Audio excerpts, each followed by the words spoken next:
नमस्कार। आप देख रहे हैं न्यूज़ोपीडिया। आज पूरा देश नवरात्र मना रहा है, नवरात्र का पहला दिन, और इसे चैत्र नवरात्र कहते हैं। आपको बहुत सारे मैसेजेस आए होंगे, बहुत सारे लोगों ने आज आपको हिंदू नववर्ष या फिर आज के दिन की शुभकामनाएं दी होंगी। तो आज हम आपको ये बताएंगे कि हिंदू नववर्ष होता क्या है और इसे मनाते क्यों हैं। जैसे कि हमारा जो अंग्रेज़ी कैलेंडर होता है, उस कैलेंडर के मुताबिक 12 महीने होते हैं। जनवरी पहला महीना और दिसंबर होता है आखिरी महीना। और पहली जनवरी को नववर्ष कहते हैं, न्यू ईयर कहते हैं, और इसे सेलिब्रेट भी करते हैं। उसी तरीके से हिंदू परंपरा में या सनातन में जो हमारे वैदिक पंचांग हैं, उसमें चैत्र शुक्ल पक्ष के जो चैत्र महीने का जो शुक्ल पक्ष होता है, उसकी पहली तारीख को हिंदू नववर्ष या साल का पहला दिन माना जाता है, यानी हिंदी कैलेंडर के हिसाब से साल का पहला दिन।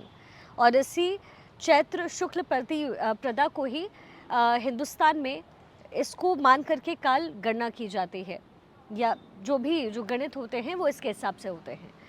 इस दिन का महत्व इसलिए भी है क्योंकि भारत के हर एक राज्य में इस दिन को अलग अलग त्यौहार के रूप में भी सेलिब्रेट किया जाता है, मनाया जाता है। जैसे हिंदी भाषी जो राज्य हैं उत्तर भारत के, वहाँ हिंदू नववर्ष के नाम से जाना जाता है।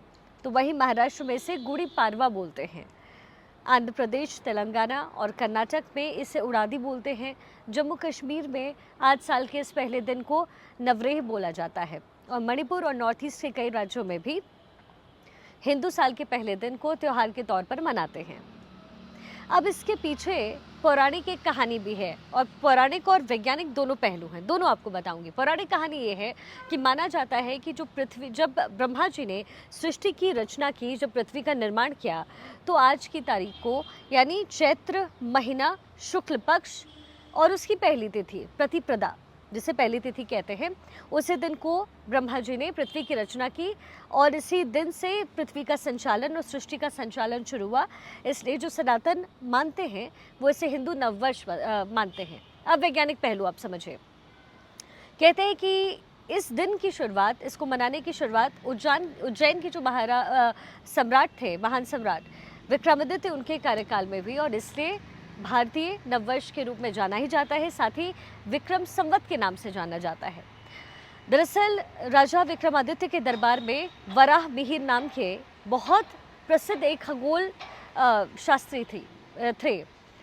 उन्होंने आज से सदियों पहले सूर्य, चंद्रमा, तारों, नक्षत्र के बारे में उनका अद्भुत ज्ञान था। उनकी गति, उनकी चाल के बारे में वो बहुत अच्छे से गणना करते थे, और उन्होंने ही सबसे पहले इस कैलेंडर की विक्रमी संवत को उन्होंने बनाया था, इसकी रचना की थी। और आज हमारा जितना भी पंचांग है, हमारी जितने भी ज्योतिष की आधारित गणना है, वो सारी की सारी उनकी बनाई पंचांग पर ही टिकी हुई है। उनके सजेशन पे ही राजा विक्रमादित्य ने प्रस्ताव दिया, वराह मिहिर ने, कि हमारा जो पंचांग है उसे विक्रमी संवत के रूप में मनाया जाए। तब से ही जो वराह मिहिर का कैलेंडर था, एक तरीके से आप कह सकते हैं जो हिंदू कैलेंडर था, उसे विक्रमी संवत के नाम से मनाया जाया जाने लगा। और जो ग्रेगोरियन कैलेंडर है, अंग्रेज़ियन कैलेंडर, उससे 57 साल आगे चलता है ये हिंदी कैलेंडर। जैसे आज अंग्रेज़ी कैलेंडर के हिसाब से 2021 है, तो विक्रमी संवत के हिसाब से ये 2081 संवत माना जाएगा, क्योंकि अंग्रेज़ी कैलेंडर जो है वो ईसा मसीह के जन्म से माना जाता है, और विक्रमी संवत राजा विक्रमादित्य के वक्त से, जब से वो कैलेंडर बना। अब अंग्रेज़ी कैलेंडर की तरह हिंदू कैलेंडर में भी 12 महीने होते हैं, 12 मास जिसे आप कहते हैं वो माने जाते हैं। और आज हम में से बहुत सारे लोग ऐसे हैं जिन्हें हिंदू कैलेंडर्स पे हिंदू महीनों के नाम भी नहीं पता होंगे। पता है क्या आपको?